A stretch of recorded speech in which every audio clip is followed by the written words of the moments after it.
स्वागत है दोस्तों एग्जाम क्रिएटर पर। दोस्तों आज एक्सरसाइज 4.4 का क्वेश्चन नंबर 1 को देखेंगे क्या कहता है।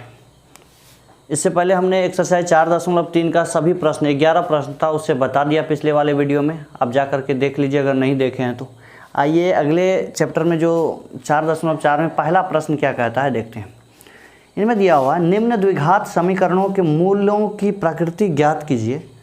यदि मूलों का अस्तित्व हो तो उन्हें ज्ञात कीजिए। मूलों का अस्तित्व हो तो ज्ञात करने के लिए कहता है दोस्तों। आइए उनसे पहले समझने का प्रयास करते हैं किस तरह से मूलों का अस्तित्व क्या होता है।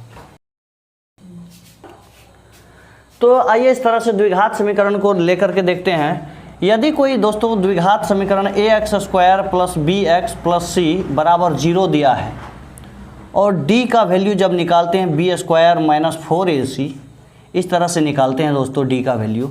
यदि d का वैल्यू अगर 0 से बड़ा हो, 0 से d का वैल्यू बड़ा हो तो इसका मूल वास्तविक होगा। क्या होगा? मूल वास्तविक होगा लेकिन भिन्न होगा। दो अलग अलग आएगा, दो अलग अलग भिन्न आएगा, मूल वास्तविक होगा। ठीक है। यदि d का वैल्यू 0 के बराबर आ जाए तो दो समान मूल आएगा, समान मूल होगा। दो बराबर मूल निकल करके आएगा। x का वैल्यू जैसे 5 आ गया सवाल में तो 5 5 आएगा। x का वैल्यू 5 और 5 होगा। अगर इसमें कहने का क्या मतलब हुआ, d का वैल्यू मतलब d अगर बड़ा हो जाए 0 से तो कोई भी दो मान निकल करके आएगा, वास्तविक होगा। कोई भी मान आएगा अलग अलग आएगा। और d का वैल्यू अगर 0 से बराबर हो जाएगा तो समझिए कि जो आएगा x का वैल्यू दूसरा भी वही आएगा। 2 आया तो 2 2 आएगा, 5 5 आएगा। इसके बाद तीसरा क्या होता है, यदि d का वैल्यू से 0 ही बड़ा हो जाए मतलब ऋणात्मक मान आ जाएगा तो कहते हैं मूल वास्तविक नहीं है। क्या कहते हैं? मूल वास्तविक नहीं है। तो इस तरह से होगा मूल वास्तविक नहीं है, ऐसा वास्तविक नहीं है। इस तरह से ये 3 पॉइंट निकल करके आता है दोस्तों। ध्यान दीजिएगा इस पर कि d बड़ा है 0 से तो दो अलग अलग मान निकल करके, दो अलग अलग मूल निकल करके आएगा। ठीक। इसके बाद अगर d बराबर है 0 का तो समान मूल होगा, कोई भी दो बराबर मान आ जाएगा मूल। इसके बाद अगर d से बड़ा 0 हो जाएगा तो मूल वास्तविक नहीं होगा, क्यों? d से बड़ा 0 का मतलब क्या? ऋणात्मक मान आएगा। आइए पहला सवाल देखते हैं इसमें दोस्तों क्या कहता है। कहता है मूलों का प्रकृति ज्ञात करने के लिए अगर मूलों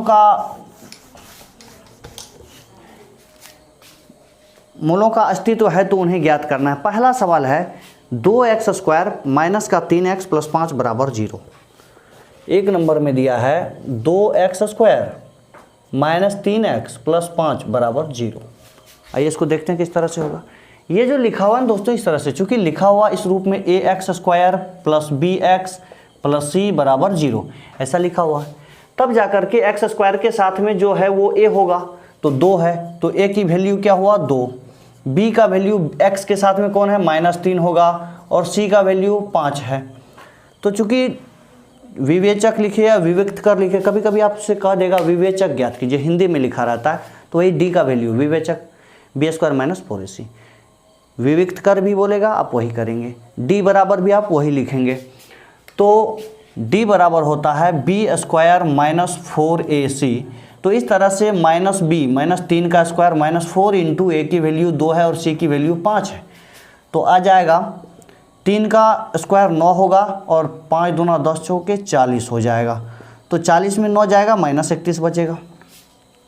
ये ऋणात्मक मान है, 0 से क्या है? छोटा है दोस्तों, तो मूल वास्तविक नहीं है। लिख देंगे ये अगर 0 से छोटा हो गया, चूंकि लिखेंगे d से बड़ा है 0 मतलब ये जो d का वैल्यू निकला उससे बड़ा होगा 0, इसीलिए लिखेंगे मूल वास्तविक नहीं है। मूल वास्तविक नहीं है। और आपके सवाल में क्या कहा गया? वास्तविक हो तो उन्हें ज्ञात कीजिए। अगर वास्तविक होगा तो ज्ञात करेंगे। d के बराबर अगर d 0 के बराबर हो गया तो दो समान मूल निकाल लेंगे, या d बड़ा आएगा तो दो अलग अलग मूल निकल करके आएगा। तो इस तरह से इसका मूल समान वास्तविक है ही नहीं, तो इसका कोई मूल नहीं निकालेंगे, इससे आगे नहीं बनने वाला है। आइए दूसरा नंबर का सवाल देखते हैं इसमें क्या कहता है दोस्तों। दूसरा है दिया हुआ, यहीं पर बता देते हैं, आप लोग देख लीजिए इसको। 3x² माइनस का 4√3x अब प्लस 4 बराबर 0, इतना है दिया हुआ।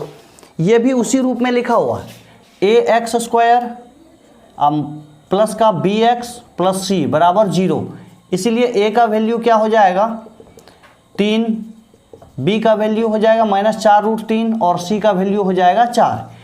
इसलिए d बराबर क्या होता है b² -4ac, b का वैल्यू -4√3 का स्क्वायर करेंगे, 4 गुना a का मान 3 है और 4 आएगा इस तरह से। जब इसका स्क्वायर करेंगे 4 चौक 16 या 48 हो जाएगा, ये 48 और 4 चौका 16 या ये भी 48 हो जाएगा 0।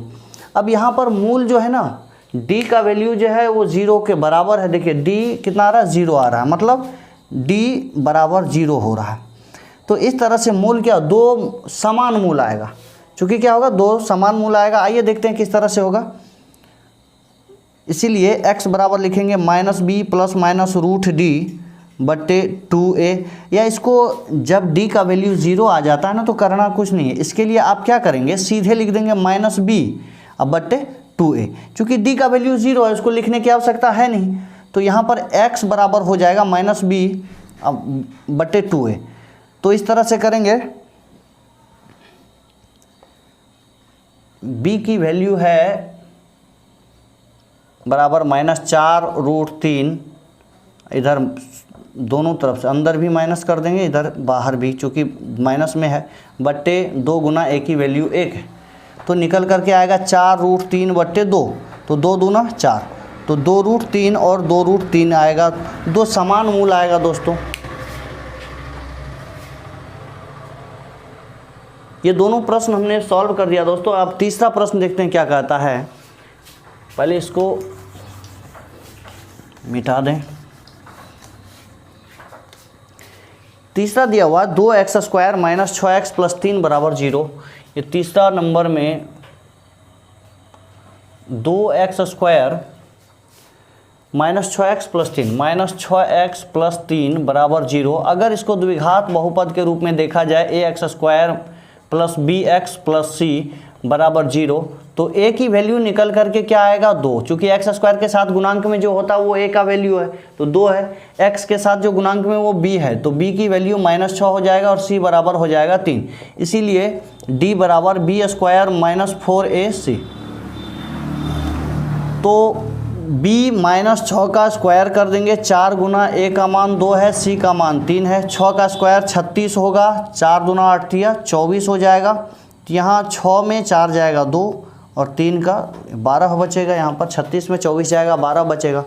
d का मान जो है 0 से बड़ा है, यहाँ पर दो अलग अलग मूल निकल करके आएगा।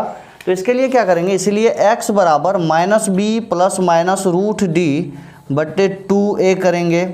तो -b की वैल्यू -6 है तो माइनस इधर -6 प्लस -d बराबर का 12 लिखेंगे, रूट के अंदर 2 गुना a का मान 2 है तो 6 प्लस -12 का वर्गमूल अगर निकालते हैं तो 2 से 6 होता, फिर 2 से ये 3 हो जाएगा, तो इसका 2√3 बट्टे 4 होगा।